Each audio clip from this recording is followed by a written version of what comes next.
Hello everyone. सो आज फिर से एक और स्टोरी जहाँ पे कि कोरोना से लड़ के और बाहर निकले हैं मेरे साथी अंशुमन।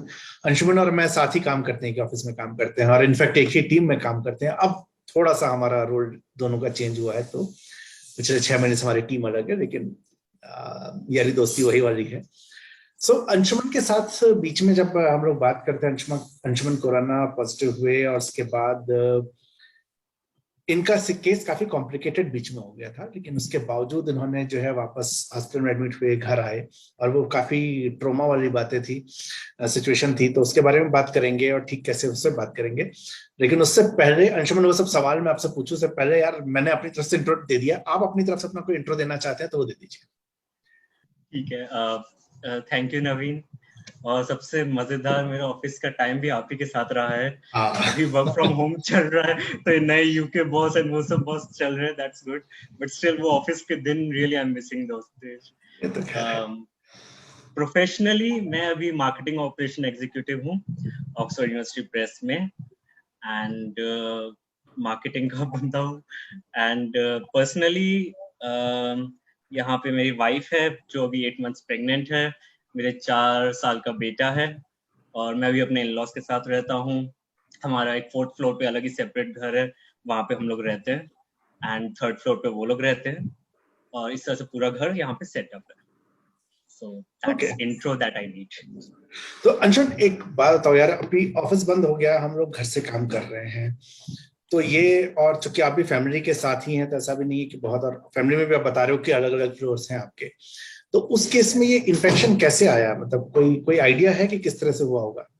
या हमारे फर्स्ट फ्लोर पे पूरी फैमिली इन्फेक्ट हो गई थी, एंड हमारे कॉमन स्टेयर केस है, जी। एंड सैडली जो ओल्ड एज अंकल थे उनकी डेथ भी हो गई।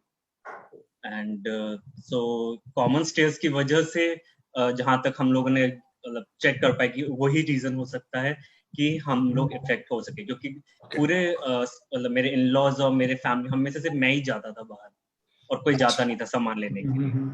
क्योंकि वो ओल्ड एज है, हम उनके साथ रिस्क नहीं ले हाँ। सकते थे। इसलिए सिर्फ मैं ही जाता था, कोई भी सामान लाना होता मार्केट से या कहीं से तो मैं ही जाता, लेकिन सारे प्रिकॉशंस के साथ, सारे प्रिकॉशंस के बावजूद मेरे को भी कोरोना हो गया।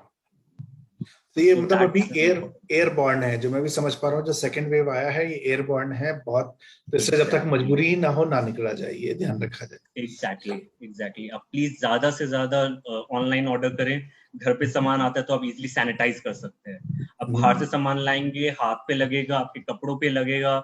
आप ऐसे हाथ में पॉलिथीन लेके चलोगे तो आपके कपड़ों में लगेगा। आप कपड़ों को सैनिटाइज नहीं करते, अपने आते अपने हाथ धोते हो, मुंह धोते हो, बिल्कुल। और ज्यादातर लोग कपड़े को नहीं धोते, लेकिन कपड़ों पे भी सामान लगता है, टच होता है। और आप हम्म। स्टेयर्स पे जाते हो, आपके कपड़े भी टच होते हैं। बहुत सारे वेज है जिसके तरीके से कोरोना आ सकता है, एंड मोस्ट इम्पोर्टेंटली यस, ये एयरबॉर्न है डेफिनेटली। जिस तरह केसेस राइज हो रहे हैं, मैं देख रहा हूँ उन लोगों को इन्फेक्ट हो रहा है जो ज्यादातर टाइम घर पे ही रहते हैं, घर पे रहता निकलते है। ही नहीं है, और वो लोग इन्फेक्ट हो रहे हैं। बिल्कुल। तो ये शुरू में सिम्टम्स क्या आए थे आपको? जैसे सबको अलग अलग तरह के सिम्टम्स आ रहे हैं, हालांकि फीवर और कफ यस। सबसे कॉमन है, टेस्ट और स्मेल जाना भी है, तो ये सारे सिम्टम्स थे या कुछ और था? डे 1 11th अप्रैल को मेरे को फीवर चढ़ा। मेरा सबसे first symptom was fever. Hmm. Fever के साथ वीकनेस स्टार्ट हो गया, फिर धीरे धीरे कफ स्टार्ट हो गया। एंड पहले जब हल्का सा मेरे को फीवर स्टार्ट हुआ तो मेरे जो फैमिली डॉक्टर है उन्होंने मेरे को एंटीबायोटिक्स एंड वो सब स्टार्ट किए थे, मल्टीविटामिन एंटीबायोटिक्स, की कहीं वायरल होगा तो वो ठीक हो जाएगा। बट जिस तरह से मेरे वीकनेस स्टार्ट हुआ, नेक्स्ट डे ही मैंने आरटीपीसीआर टेस्ट घर पे बुला के टेस्ट करवाया। और क्योंकि मेरी वाइफ को भी फीवर आ गया था, मेरे बेटे को भी फीवर आ गया था, हम तीनों एक साथ ही थे और तीनों को फीवर था। तो मेरे फैमिली डॉक्टर ने कहा कि क्योंकि तीनों के सेम ही सिम्टम्स हैं तो कोई एक टेस्ट करवा लो, उसी से पता चल जाएगा कि सारे सबको है कि नहीं।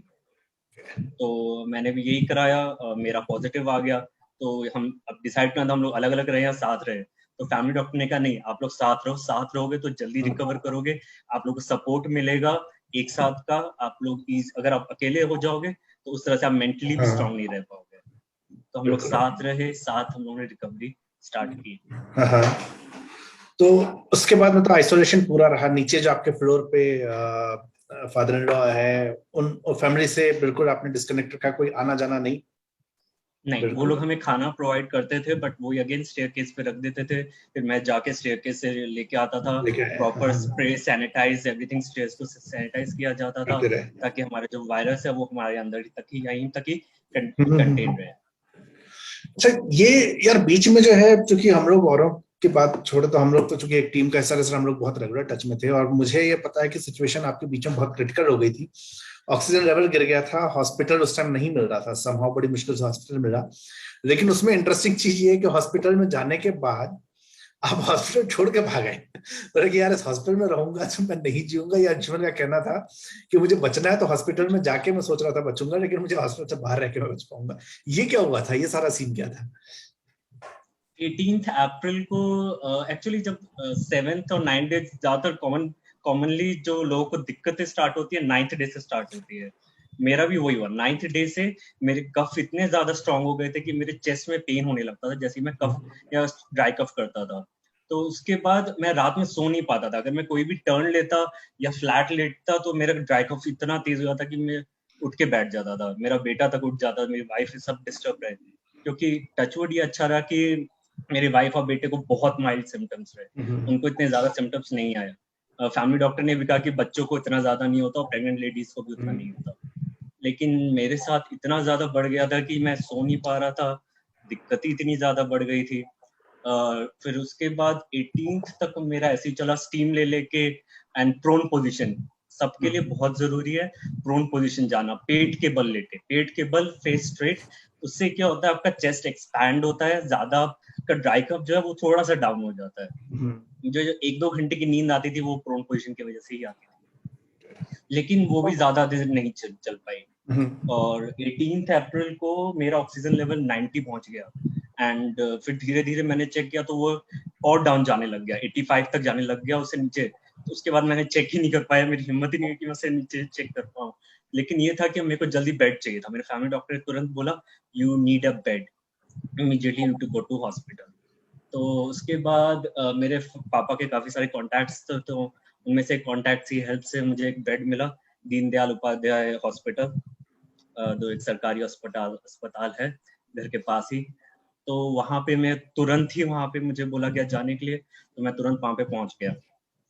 वहां पहुंचने के बाद मेरे को वहां का एक सीनियर डॉक्टर का नंबर दिया गया था कि आप इनसे बात करिएगा, रेगुलर टच में रहिएगा। मैंने उन्हें कॉल किया, उन्होंने कहा कि वहाँ एक कोविड क्लिनिक बना हुआ है, वहां जाके बोलो कि आप कोविड पॉजिटिव हो और आपको तुरंत एडमिट कर लिया जाए। उन्होंने मेरे को बोला कोविड क्लिनिक जाओ। कोविड क्लिनिक वो कम था, वो मौत का घर ज्यादा था। अंदर घुसते ही अ, चारों ओर मतलब आंटियां अंकल सब थे जिनके आईज सिर्फ छत की ओर थे, ना वो लेफ्ट देख रहे थे ना राइट देख रहे थे। और ज्यादातर जो डॉक्टर्स थे वो सबको वो सीपीआर जो कहते हैं वो दिए जा रहे थे। मैं बीच में पहुंचा, वहां पे एक काउंटर टाइप का था, वहां 2 डॉक्टर्स बैठे थे, वो पहुंचे, उन्होंने मेरा ऑक्सीमीटर लगाया और उन्होंने कहा कि आपका 94 आ रहा है, आप घर जाओ, घर पे जाके ठीक हो। मैंने कहा कि नहीं, मेरा डाउन भी जा रहा है, मेरा अप डाउन हो रहा है, जो कि एक बहुत सीरियस प्रॉब्लम है। उन्होंने कहा देखो अभी 94 आ रहा है, तुम यहाँ पे रहोगे तो और ज्यादा बीमार हो जाओगे। मैंने कहा ठीक है मैं जाता हूँ फिर। मैं लेकिन वहां पे रह नहीं पाया, क्योंकि जैसे ही मैं उठा तो एक हेल्दी आंटी थी, उनको स्ट्रेचर से एक बेड पे शिफ्ट कराया जा रहा था।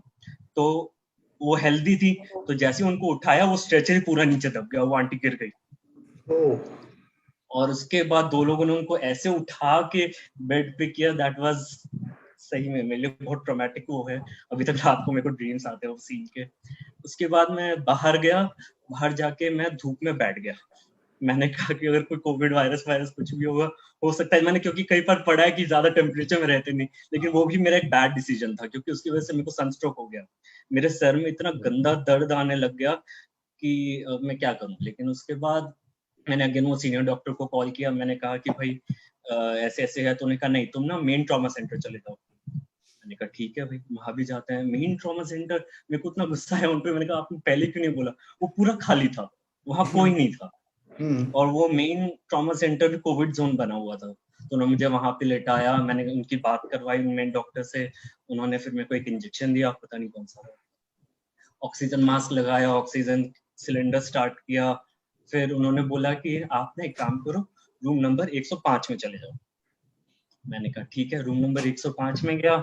वहां पे मेरे को वहां पे जाते ही आसपास लोग थे, एक बेड खाली था कोने में, मैं वहां पे जाके बैठ गया। तो बेसिकली ये प्रोसीजर था, वो प्री एडमिट रूम था।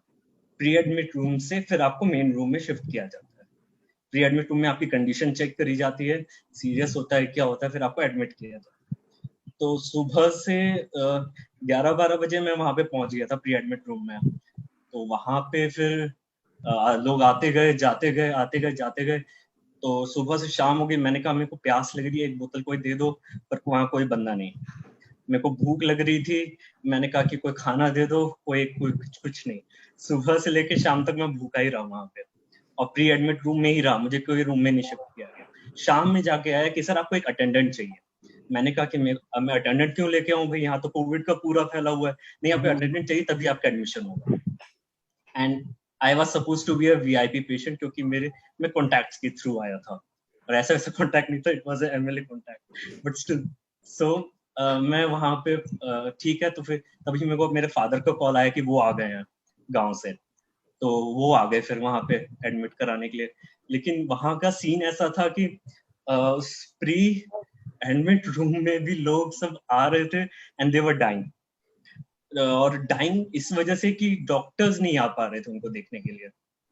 डॉक्टर्स के लिए लोग चिल्ला रहे थे, आप हमें, डॉक्टर्स कह थे हमें आइए हमें देखिए, लेकिन वो आ ही नहीं पा रहे थे, क्योंकि वो दूसरे पेशेंट्स को देख रहे थे दूसरे रूम में या कहीं पे बिजी थे। क्योंकि मुझे अभी भी याद है, एक आंटी थी, वो पहले ठीक थी, शाम होते होते उनको खांसी तेज हो गई और वो जोर जोर से हाफने लग गई, ऐसे ऐसे शुरू हो गया। उसके बाद उन्होंने कई सारे लोगों को बोला डॉक्टर को बुलाओ, डॉक्टर को बुलाओ। डॉक्टर, एक बार डॉक्टर आया, उसने कहा, आंटी ने कंप्लेन भी किया मुझे नहीं देख रहे हैं। डॉक्टर नहीं नहीं मैं आ रहा हूँ, मैं आपका ऑक्सीमीटर चेक कर रहा हूँ। मेरे मन में इतना गुस्सा है, मैंने कहा कहाँ आ रहे हो भाई, सुबह से रात हो गई है, मैं देख रहा हूँ, उनको देखने एक भी बंदा नहीं आया। वो कह रहे नहीं मैं आ रहा हूँ, मैं चेक कर रहा हूँ आपको ऑक्सीमीटर। स्टिल सो उन्होंने फिर उनके मास्क में कुछ डाला और फिर वो चले गए। फिर उसके बाद रात हो गई एंड वो आंटी अपने आप हाफना बंद हो गई। हमें लगा क्या हुआ पता नहीं। तो मेरे बगल में एक और आंटी थी, उन्होंने देखा कि उनके मुंह से झाग आ रहा था। सो उन्होंने तुरंत अलार्म रेज किया कि इनके साथ कुछ गड़बड़ हो रही है। तो उन्होंने आके फिर चेक किया, फिर उनको माउथ जबरदस्ती ओपन करके फिर वो होता है इंट्यूबिशन कहते हैं उसे, तो वो किया गया। बट अगेन वो बच नहीं पाई। तो ये सब सीन मेरे आंखों के सामने होते हुए मैंने कहा मैं यहाँ नहीं रह पाऊंगा। मैं अगर यहाँ रहा तो मैं यहाँ पे बिल्कुल नहीं जी पाऊँ, क्योंकि ना मैं खाना खा पा रहा हूँ, ना मेरे को पानी दिया जा रहा है। मैंने फादर को कॉल किया तो मेरे फादर ने मेरी वाइफ से वो पानी की बोतल, खाना सब कुछ लेके आ गए। लेकिन मैंने फादर को बोला कि नहीं। उन्होंने मेरा एडमिशन के प्रोसीजर भी सारे कर दिए, वो आधार कार्ड लेके एंड वो सब करके। लेकिन फिर भी 1-2 घंटा हो गया, लेकिन फिर भी मेरे को एडमिट नहीं किया गया। और ये रात हो गई थी, 7-8 बज गए थे, और कोई नहीं आया मेरे को एडमिट करने के लिए। मैं वही प्री प्री एडमिट रूम में ही रहा। तो उसके बाद मैंने अपने फादर को बोला कि मैं यहाँ नहीं रह सकता, आई नीड टू गो, मैं घर जाके ठीक हूँगा। तो पापा ने कहा ठीक है। तो मैं अपने फादर के साथ गया वो 105 रूम में। मैंने बोला कि मुझे यहाँ से जाना है। तो कह रहे हैं कि आपको अपना मतलब ठीक नहीं कराना। मैंने कहा नहीं। मेरे हाथ में कैनुला लगा था क्योंकि मेरे को फीवर था, और मैंने बहुत अपने अप्रोचेस के थ्रू सबको बोला कि यहाँ कोई मुझे देख नहीं रहा है और मेरे को फीवर बढ़ता जा रहा है। तो एक नर्स आके उसने मेरे को कैनुला लगा के पैरासीटामोल का इंजेक्शन दे दिया था, डिप चढ़ा दिया था, सॉरी। तो उन्होंने कहा कि आप, तो मैं जब कहा कि मेरे को जाना है, तो उन्होंने कहा कि आपको प्रोसीजर नहीं करने, आपको एडमिट नहीं होना। मैंने कहा नहीं। उन्होंने कहा ठीक है आप जाओ। उन्होंने कह दिया आप जाओ। मैंने कहा ठीक है, छोड़ो यार, मैं टेंशन मत दो, मैं जाओ यार। बेड खाली होगा, बेड खाली होगा, मेन बात ये थी, वहां पे लोग बेड के लिए तरस रहे थे। तो फिर लेकिन मेरे हाथ में कैमरा लगा था, तो एक नर्स का वेट किया मैंने। नर्स आई, उन्होंने कहा कि क्या आप जा रहे हो, आप डिस्चार्ज हो गए। मैंने कहा नहीं, मैंने डॉक्टर से बोला है। उन्होंने कहा आप जा सकते हैं। तो उस नर्स ने डॉक्टर से कुछ बात की और फिर उन्होंने कैनुला खोल दिया, और फिर मैं पापा के साथ चला गया। लेकिन अगेन वो स्टेयर्स नहीं उतर पा रहा था, स्टेयर्स उतरते ही मेरी खांसी तेज हो जा रही थी। फिर पापा ने मुझे एक बार बोला कि तुझे रुकना है तो रुक जा। मैंने कहा नहीं, मैं यहाँ नहीं रुक सकता, मेरी हालत बहुत खराब हो जाएगी। फिर पापा ने कहा ठीक। फिर हम लोगों ने जैसे तैसे कैब बुक किया, कैब भी नहीं आ रही थी। फिर जैसे तैसे हम लोग घर पहुंचे। घर पहुंचने के बाद मेरी हालत बहुत खराब, क्योंकि स्टेयर्स चढ़ना था यहाँ पे भी। तो यहाँ पे मैं स्टेयर्स चढ़ा, लेकिन वो खांसी इतनी ज्यादा वो बढ़ती जा रही थी, मैं खांस भी नहीं सकता था क्योंकि और लोगों को इन्फेक्शन हो सकता था। तो मैं खांसी अपने अंदर ही दबा रहा था, तो जो अंदर दबा रहा था वो और ज्यादा मेरे को तकलीफ दे रही थी, क्योंकि मैं जानता हूँ अगर मैं खांसूंगा तो फिर वो वायरस निकल जाएगा। इसलिए मैं अंदर ही दबा दबा के जैसे तैसे स्टेयर्स चढ़ा ऊपर, और फिर ऊपर चढ़ के मैं घर पे अपने यहाँ पे बाथरूम में जाके मास्क उतारा, और जो खांसा, वो खांसने से जो मेरे को लंग्स में जो पेन होने लग गई थी जोर जोर से अगेन, बट लेकिन उससे लेकिन वो धीरे धीरे ठीक हो गया, शांत हो गया। मैंने कहा ठीक है। फिर मैं लेटा, लेटने के बाद मेरा अचानक से फीवर तेज हो गया, 102 103 तक पहुंच गया, एंड वो डाउन ही नहीं हो रहा था। मैं 2 बार नहाया, मैंने सब कुछ किया। इफ यू रिमेम्बर, मैंने आपको मैसेज भी किया कि ये डॉक्टर ने प्रिस्क्राइब किया एक मेडिसिन, वो मुझे अर्जेंटली नीडेड है। सो दैट मेडिसिन वाज नेफ्टाल, जिसे कहते हैं कि अगर आपको पैरासीटामोल डाउन नहीं करता तो वो डाउन कर देता है। मैंने वो फिर सुबह तक मैंने जैसे तैसे सरवाइव किया, वो दवाई मंगाई, वो दवाई खाई, लेकिन उससे भी डाउन नहीं हुआ। उसके बाद मेरे फादर, मैं उनके बारे में क्या बोलूं, मैं कोविड पॉजिटिव पेशेंट हूँ, वो मेरे सामने मास्क पहन के नीचे लेटते थे, नीचे सोते थे। वो जिस तरह की केयर उन्होंने किया, वो नेगेटिव थे, वो बिल्कुल ठीक थे, एंड फिर भी वो मेरे सामने लेटे रहते थे, मतलब सोते थे मास्क पहन के, हर चीज सैनिटाइज करते रहते थे। उन्होंने फिर जिम्मा लिया, उन्होंने फिर सर्च किया, ढूंढा, और वो होम्योपैथी की 2 गजब की दवाई ढूंढी, आर्सेनिक एंड कैम्फोरा। दोनों की 1 मिलियन पोटेंसी, 1M जिसे कहते हैं, बहुत स्ट्रॉन्ग पोटेंसी होती है। वो दवाइयां ढूंढ के दी। वो खुद गए मार्केट, लॉकडाउन है दिल्ली में, सब कुछ बंद पड़ा है, स्टिल उन्होंने जाके कहीं से एक ढूंढी दुकान, और वो दोनों दवाई लेकर आए, एंड अगेन अमेजिंग दवाइयां खाया मैंने। जैसे वो दवाई पी, सो इसके डोजेज भी ऐसी है कि फर्स्ट डे आपको तुरंत लेना होता है, लाइक आपने 10 बूंद लिए आर्सेनिक के, उसके 10 मिनट के बाद आपको कैम्फोरा डायरेक्टली लेना है टंग पे, 2-3 ड्रॉप्स। फिर वो लिए, अगेन 10 मिनट्स बाद आपको दोबारा कैम्फोरा लेना है, ये 3 बार लेना होता है। तो वो इतनी स्ट्रॉन्ग मेडिसिन थी कि आपको ना टंग ऐसा लगता है जलने लगती है, इतनी स्ट्रॉन्ग थी। बट स्टिल मुझे पता था मैं इससे ठीक हो सकता हूँ, क्योंकि मुझे अपने फादर पे पूरा ट्रस्ट था कि बचपन से उन्होंने मुझे होम्योपैथिक मेडिसिन से ही ठीक किया है। बुखार होता था, सर्दी होती थी, तो वो वही देते थे। तो वो ट्रस्ट एंड एवरीथिंग, अमेजिंगली वो आर्सेनिक जो मेडिसिन थी उसने मेरा फीवर को तुरंत डाउन कर दिया, विद इन 10-15 मिनट। 103 से 98 पे आना with in 15-20 minute, miracle kind of thing. And वो दवाइयां ने इतना इफेक्ट किया कि मेरा बुखार तुरंत उतर गया। नेक्स्ट डे ही मेरी वीकनेस भी चली गई, बुखार, वीकनेस, टायर्डनेस, वो सब चली गई। ड्राई कफ रहा, ड्राई कफ के लिए कैम्फोरा मैंने लेता रहा, उससे काफी डाउन हुआ ड्राई कफ, लेकिन वो रहा। सोते टाइम अफेक्ट हुआ कि मैं पीठ के बल सो पा रहा था, लेकिन ये था कि अगर मैं कोई लेफ्ट राइट लेता था तो फिर मेरा कफ बढ़ता था। लेकिन अगेन वो मेडिसिन, होम्योपैथिक मेडिसिन ने इतना अच्छा इफेक्ट किया, प्लस मेरे फादर ने इतना सपोर्ट किया, मेरी वाइफ, सब ने।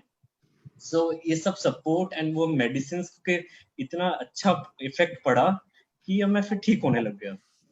फिर खांसी के लिए फिर वो नेबुलाइजर स्टार्ट किया मैंने, नेबुलाइजर ने इतना अच्छा इफेक्ट किया कि मैं फाइनली सो पाया 7-8 घंटे। देन मैंने पोस्ट भी किया फेसबुक पे कि finally I am able to sleep. फिर उसके बाद एवरीथिंग वाज गुड। फिर धीरे धीरे 13-14 डेज इस तरह से निकल गए। उन दवाइयों की वजह से मेरे सारे सिम्टम्स डाउन हो गए, सब कुछ डाउन हो गया, एंड 15 डेज के बाद फिर सब कुछ ठीक हो गया। अभी मैंने रिसेंटली टेस्ट करवाया अपनी पूरी फैमिली का, मैं नेगेटिव हो गया हूँ, मेरी वाइफ नेगेटिव है, मेरा बेटा भी negative, we all are negative, and सारी दवाइयां कुछ। अच्छा लग रहा है जान के कि अब ठीक है सारे। यार ये जो इतना ये ट्रॉमेटिक पीरियड था, इसमें नेगेटिविटी तो भयंकर आई होगी, मतलब भयंकर लगा बहुत होगा जबरदस्त यार अभी डिप्रेशन, जिएंगे कि इतना नहीं जिएंगे टाइप का नेगेटिविटी। वो लगने लग जाता है कई बार। तो वैसा, तो उस नेगेटिविटी को कैसे कोप अप किया तुमने? उस नेगेटिविटी को मैंने कोप अप किया अपने फैमिली को याद करके, कि मुझे पता था कि मेरी फैमिली है, मेरे फादर हैं जो कि पूरे वो गांव से आए हैं स्पेशली मेरे लिए, मेरी वाइफ मेरे को कॉल कर रही है, मेरा बेटा मेरा वेट कर रहा है, एंड अगर कुछ भी हो, you know you there is someone waiting for you. ये वाली जो फीलिंग है ना, ये सबसे ज्यादा आपके अंदर पॉजिटिविटी लाती है, वो स्ट्रेंथ लाती है हर चीज से लड़ने के लिए। हाँ, और ये ये तो गुड है। फीलिंग ने मेरे को सपोर्ट किया, मेरे अंदर वो फीलिंग लाई कि yes I can fight this virus, and इसी की हेल्प से मैं ठीक। और अच्छा, ये तो होम्योपैथी भी हो गया तुम्हारे साथ, होम्योपैथी एलोपैथी दोनों हुई, पर अपना बहुत सारा आयुर्वेदिक इलाज भी चलता है, घरेलू इलाज बहुत चलते हैं, तो वैसा भी कुछ किया था कि कुछ कोई चीज जैसे हल्दी वगैरह या काली मिर्च काढ़ा वाढ़ा बनाना या इस तरह का कुछ? यस आई थिंक ये हमारे फैमिली वाले एंड व्हाट्सएप पे स्पेशली काफी सारे टिप्स एंड आने लगते हैं कि हाँ। आप कोविड हो गया, आप ये ले लो ये ले लो। तो कई ने कहा कि कैम्फर से करो, कैम्फर लौंग एंड वो सब स्मेल करो। तो मैंने सो स्मेल किया था, बट वो उतना ज्यादा इफेक्टिव नहीं रहा, थोड़ी देर रहा, बट अगेन वो नाइट में जब मैं सोने जाता था तो फिर अगेन ड्राई कफ स्टार्ट हो जाता था। हम्म। के बाद मेरे को फिर टेस्ट नहीं आ रहा था, तो फिर किसी ने कहा कि नींबू पे काली मिर्च और सेंधा नमक डाल के ओके। वो करो, रगड़ो। सो आई डिड दैट, मेरा पूरा मुंह जलने लग गया, बट टेस्ट नहीं आया। सो तो but still I tried this 2-3 times, but again किसी के साथ काम कर जाता, किसी के साथ नहीं करता। सो डिफरेंट डिफरेंट ट्रिक्स है, किसी के साथ कर जाते, किसी के साथ नहीं करते। सो मैं अभी किसी को कह रहा था कच्चा करेला खा के देखो, आपसे पहले जिससे बात कर रहा था उनको कहा कि कच्चा करेला खा के देखो, हो सकता है असर आ जाए। हालांकि जो कैंफर वाला आप कह रहे हो उसको लेके बहुत से लोगों ने कहा कि वो काम करता है, और मैंने थोड़ा सा उसके बारे में जांचा, हम और इंटरेस्टिंग, अभी तक मैंने जितने लोग इस बात की सब में ये चीज कॉमन निकल के आई है। मेरा मानना है कि कैंफर वाला वो ठीक है, आप नॉर्मल रखें साथ में कैंफर अजवाइन और वो सुनते रहें, लेकिन जब स्टीम ले रहे हैं तो उसमें डालने के लिए कैप्सूल आते हैं जिसमें यही सब आइटम है।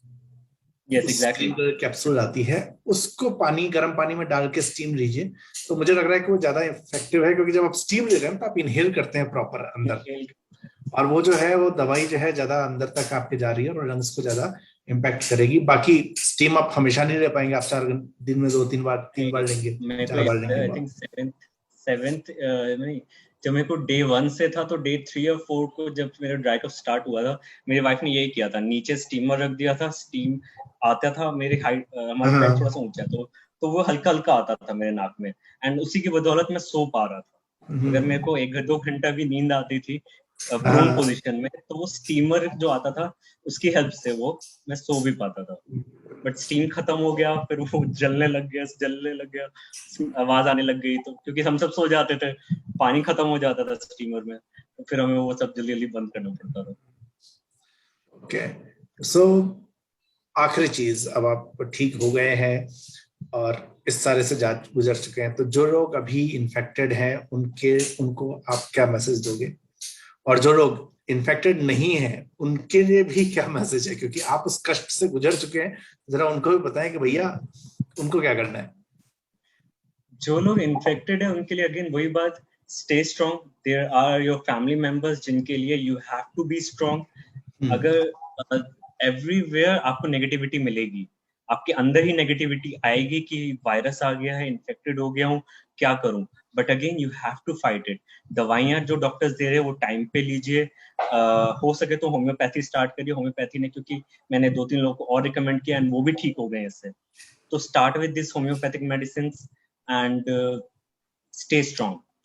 जो लोग इन्फेक्टेड नहीं हैं, प्लीज प्लीज प्लीज घर पे रहिए जितना ज्यादा हो सके, क्योंकि अब ये एयरबॉर्न है, तो फिर अब तो गवर्नमेंट ने भी बोल दिया घर पे भी मास्क पहन के रहो, जो रिसेंट गाइडलाइंस आई थी, तो घर को उन्होंने कहा कि घर में भी मास्क पहन के रहो, प्लीज रहो। अगर नहीं हो पाता कोई बात नहीं, लेकिन अब घर पे क्लोज करके रहो, थोड़ा सा सुबह सुबह वाला जो हवा है वो लो, वेंटिलेटेड वाली जो होती है, घर पे रहिए, सेफ रहिए, सोशल डिस्टेंसिंग, अगर जाना पड़ रहा है तो सोशल डिस्टेंसिंग फॉलो करिए, मास्क पहनिए, सब कुछ जो जो प्रिकॉशंस है सारे करिए, आप जितना बचा सकते हैं बचाइए, जिसको होना होगा वो होगा, बाकी जिसको नहीं होगा।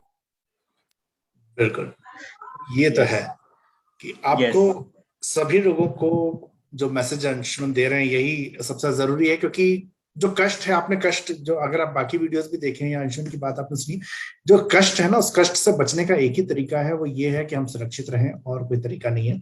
बाकी अंशुमन की बात है, मैं जस्ट एक चीज उसमें ऐड करना चाहूंगा, जो दवाई की इन्होंने बात की, दवाई जो भी रहे मेडिकल प्रिस्क्रिप्शन से जरूर रहे, डॉक्टर से अपने कंसल्ट जरूर करें, और एक डॉक्टर के उसमें रहें, चाहे आप होम्योपैथिक रहें या आयुर्वेदिक रहें, चाहे आप एलोपैथिक रहें, जो भी दवाई रहें, लेकिन एक डॉक्टर से कंसल्ट जरूर करते रहें, क्योंकि वो बहुत ज्यादा जरूरी है।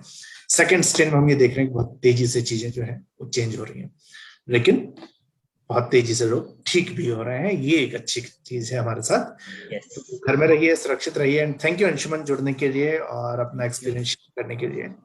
शुक्रिया। और मैं जो उम्मीद करता हूँ कि अभी जो वीकनेस वगैरह है वो सारी भी आपकी ठीक हो जाए, और आपको all the best. Next month आपके घर में बेबी डिलीवरी भी है, तो या it's thank you very thank much. You, thank you, thank you so much.